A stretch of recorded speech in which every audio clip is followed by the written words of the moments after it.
बेटा ये हमारे पास अगला लेक्चर नंबर 4 है मैट्रिसेस और डिटर्मिनेंट के हवाले से। तो इसमें कुछ इंपॉर्टेंट एमसीक्यूज़ हैं, वो ज़रा देख लीजिए। देखिए बेटा, पहला एमसीक्यू है for the square matrix A is equal to A I जे।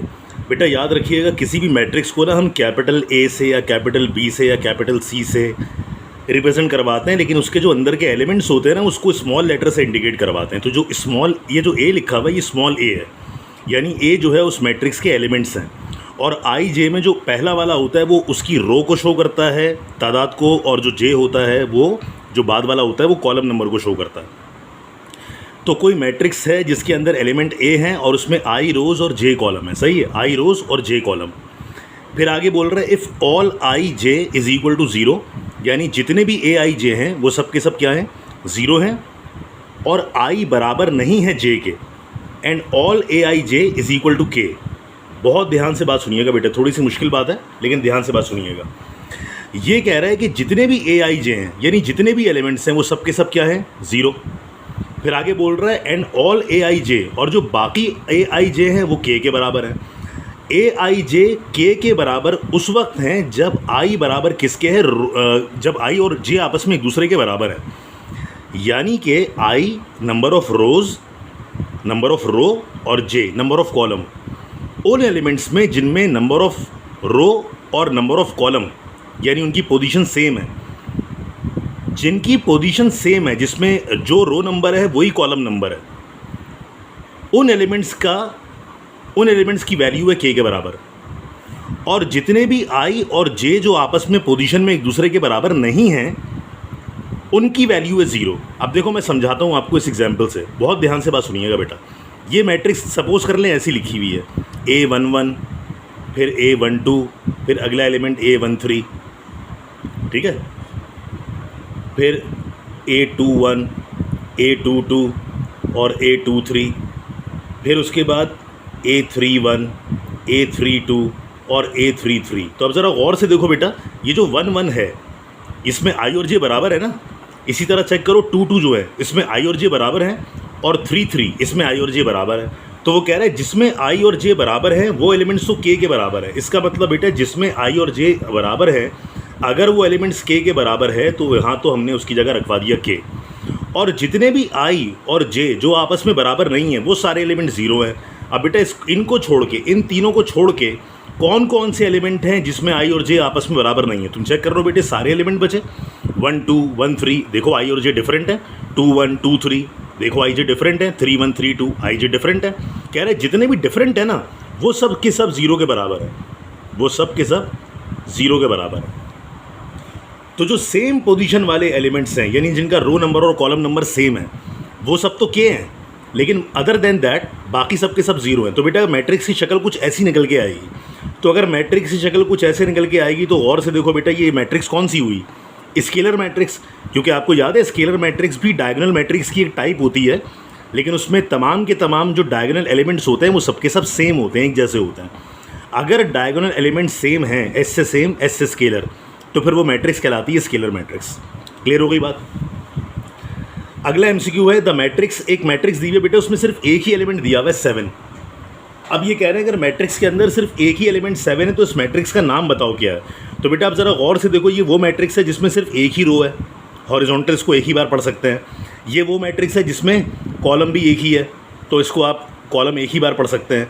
और इसमें नंबर ऑफ़ रोज़ भी 1 है, नंबर ऑफ़ कॉलम भी 1 है। तो बेटा ऐसी कोई मैट्रिक्स जिसमें नंबर ऑफ़ रोज़ और नंबर ऑफ़ कॉलम सेम हो, वो मैट्रिक्स या तो स्क्वायर मैट्रिक्स होती है, और अगर उसमें एक ही रो है तो वो मैट्रिक्स रो मैट्रिक्स भी हो सकती है, और अगर इसमें एक कॉलम है तो वो मैट्रिक्स कॉलम मैट्रिक्स भी हो सकती है।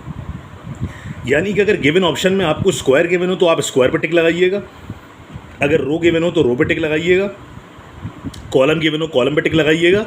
लेकिन आमतौर पे ऐसे क्वेश्चंस ना फिर ऑल ऑफ दीज वाला ऑप्शन भी गिवन होता है, तो ऑल ऑफ दीज पे आप टिक लगाइएगा कि यानी कोई मैट्रिक्स जिसमें सिंगल एलिमेंट होगा, वो मैट्रिक्स जिसमें सिंगल एंट्री होगी, सिंगल डेटा होगा, सिंगल एलिमेंट होगा, उस मैट्रिक्स को हमेशा स्क्वायर मैट्रिक्स, रो मैट्रिक्स और कॉलम मैट्रिक्स, इन तीनों के नाम से कॉल करेंगे। क्लियर हो गई बात। अगले एमसीक्यू पे आइए बेटा। ब्रैकेट के अंदर एक नंबर लिखा हुआ है 5 और 3 मैट्रिसेस हैं A, B और C, वो तीनों मल्टीप्लाइड फॉर्म में, और उसका होल ट्रांसपोज लेना। तो बेटा याद रखना, जब तुम इसको ट्रांसपोज को अप्लाई कराओगे इस ब्रैकेट पर तो नंबर पर ट्रांसपोज अप्लाई नहीं होता, नंबर 5 जैसा था वैसे ही रहेगा। और जब मैट्रिसेस जो कि प्रोडक्ट फॉर्म में लिखी हुई हों और उन पर जब हम ट्रांसपोज अप्लाई करवाते हैं ना, तो उन सब के ऑर्डर्स बदल जाते हैं। यानी सी मैट्रिक्स वो जो सबसे लास्ट में थी बेटा वो पहले आ जाएगी सी ट्रांसपोज, जो बीच वाली मैट्रिक्स बी है वो बीच में ही रहेगी बी का ट्रांसपोज, और जो पहली मैट्रिक्स ए थी वो आखिर में आ जाएगी मतलब ए का ट्रांसपोज।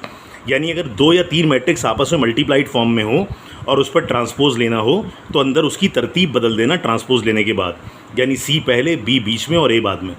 यानी जो पहले वो आखिर में, जो बीच में, बीच वाले की वैसे भी कोई नहीं सुनता बेटे आपको पता है, वो बीच में ही रहेगा, और जो आखिर में था सी ट्रांसपोज वो पहले आ जाएगा। क्लियर हो गई बात। इसी की एग्जाम्पल बेटा 5 की जगह वो नंबर कोई के लिख के दे सकता है।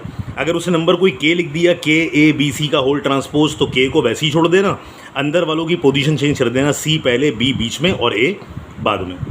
क्लियर हो गई बात ये। अब ये क्वेश्चन में कह रहे हैं कि अगर ए बी बराबर बी ए क्या है, अगर ए बी का जवाब यानी ए को बी से मल्टीप्लाई करवाएं वही जवाब आए जो बी को ए से मल्टीप्लाई करवाने पर आ रहा हो, तो क्वेश्चन में कह रहा है A and B are square matrix.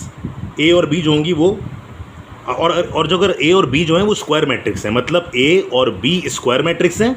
और ये क्वेश्चन में कह रहे हैं कि ए बी बराबर किसके है, बी ए के। तो याद रखना बेटा अगर ए बी बराबर बी ए के तो उन्होंने ऑप्शंस क्या क्या दिए हुए। ये क्वेश्चन में कह रहा है A and B are multiplicative inverse of each other, one of A और B is null matrix, one of A and B is identity matrix. बेटा तीनों ही ऑप्शन इसके करेक्ट होंगे। याद रखना बेटा अगर कभी 2 मैट्रिक्स आपको दी जाएँ ए और बी, और ए को बी से मल्टीप्लाई करने पर वही जवाब आ रहा हो जो बी को ए से मल्टीप्लाई करने पर आए, तो उसके ये तमाम के तमाम ऑप्शंस करेक्ट हो सकते हैं। यानी वो दोनों मैट्रिक्स एक दूसरे के मल्टीप्लिकेटिव इनवर्स भी हो सकती हैं, उन दोनों मैट्रिसेस में से कोई एक नल मैट्रिक्स भी हो सकती है, या उन दोनों मैट्रिसेस में से कोई एक मैट्रिक्स आइडेंटिटी मैट्रिक्स भी हो सकती है। उसी सूरत में ए बी और बी ए का जवाब हमेशा एक दूसरे के बराबर आएगा। अब आपको एक मैट्रिक्स दी जा रही है a इज इक्वल टू -7, कह रहा है इस मैट्रिक्स का डिटर्मिनेंट कैलकुलेट करवाओ। तो बस याद रखना बेटा किसी भी ऐसी मैट्रिक्स का जिसमें सिंगल एलिमेंट लिखा हो उसका डिटर्मिनेंट भी बेटा खुद उसी एलिमेंट के बराबर होगा, यानी इसको खोलने की ज़रूरत ही नहीं है आपको। -7 का डिटर्मिनेंट जो होगा बेटा वो इटसेल्फ -7 के बराबर ही होगा। अगले में कह रहा है अगर कोई मैट्रिक्स ए और उसके अंदर के एलिमेंट्स हैं A I J, then cofactor A I J is equal to, बेटा को फैक्टर निकालने के लिए ये फॉर्मूला होता है -1 की पावर i प्लस जे, और ये जो m होता है ना इस m को माइनर कहते हैं, माइनर। ये जो m होता है इस m को कहते हैं माइनर। तो अगर आपसे कोई खाली माइनर का फॉर्मूला पूछ ले तो माइनर का फॉर्मूला सिर्फ MIJ बता दीजिएगा, और अगर को फैक्टर का फॉर्मूला पूछे तो को फैक्टर का फॉर्मूला पूरा बताइएगा, -1 की पावर i प्लस जे साथ में MIJ। अब क्वेश्चन में कह रहे हैं for any triangular matrix determinant of A is equal to product of diagonal elements. बेटा याद रखना कोई सी भी अगर ट्राइंगुलर मैट्रिक्स हो ना, कोई सी भी अगर ट्राइंगुलर मैट्रिक्स हो तो उसका डिटर्मिनेंट निकालने के लिए क्या करते हैं, उसके जो डायगोनल एलिमेंट्स होते हैं सिर्फ उनको आपस में मल्टीप्लाई करवा देते हैं। यानी डायगोनल एलिमेंट्स का अगर आप प्रोडक्ट निकाल लें, डायगोनल एलिमेंट्स का अगर आप प्रोडक्ट निकाल लें तो डायगोनल एलिमेंट्स का जो प्रोडक्ट होता है वो उस मैट्रिक्स का डिटर्मिनेंट के बराबर आ जाएगा।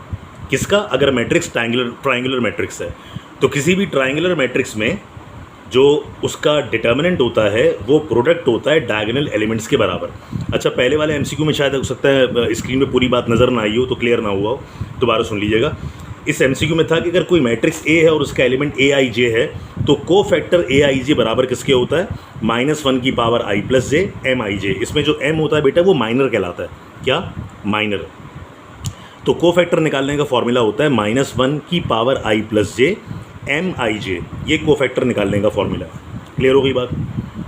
अब देखें अगले MCQ में हमसे कह रहा है ये स्क्वायर मैट्रिक्स AIJ, और कह रहे हैं AIJ किसके बराबर है, वो 0 के बराबर है। तो कह रहे हैं I less than J then A is called lower triangular matrix. बेटा आप याद करें तो देखो डेफिनेशन आपको लिखवाई थी, समझने की ज़रा कोशिश कीजिएगा। ये एग्जाम्पल मैंने जैसे यहाँ पर लिखी हुई है रफली, देखिए ये जो है ना मैट्रिक्स, ये मैट्रिक्स बेटा ये लोअर ट्राइंगुलर मैट्रिक्स, क्योंकि गौर से देखो उसमें ट्राइंगल नीचे बन रहा है, बाकी सारे एलिमेंट 0 हैं, तो ये कहलाएगी लोअर ट्राइंगुलर। और ये वाली मैट्रिक्स कौन सी कहलाएगी, अपर ट्राइंगुलर, क्योंकि देखो उसके नीचे वाले सारे एलिमेंट 0 हैं, ट्राइंगल ऊपर बन रहा है, तो जिसमें ट्राइंगल ऊपर बने वो अपर ट्राइंगुलर, जिसमें ट्राइंगल नीचे बने वो लोअर ट्राइंगुलर। तो अब क्वेश्चन में आपसे कह रहा है कि अगर I लेस देन J हैं, I अगर लेस देन J हैं तो ए आई जे की वैल्यू 0 मान लो।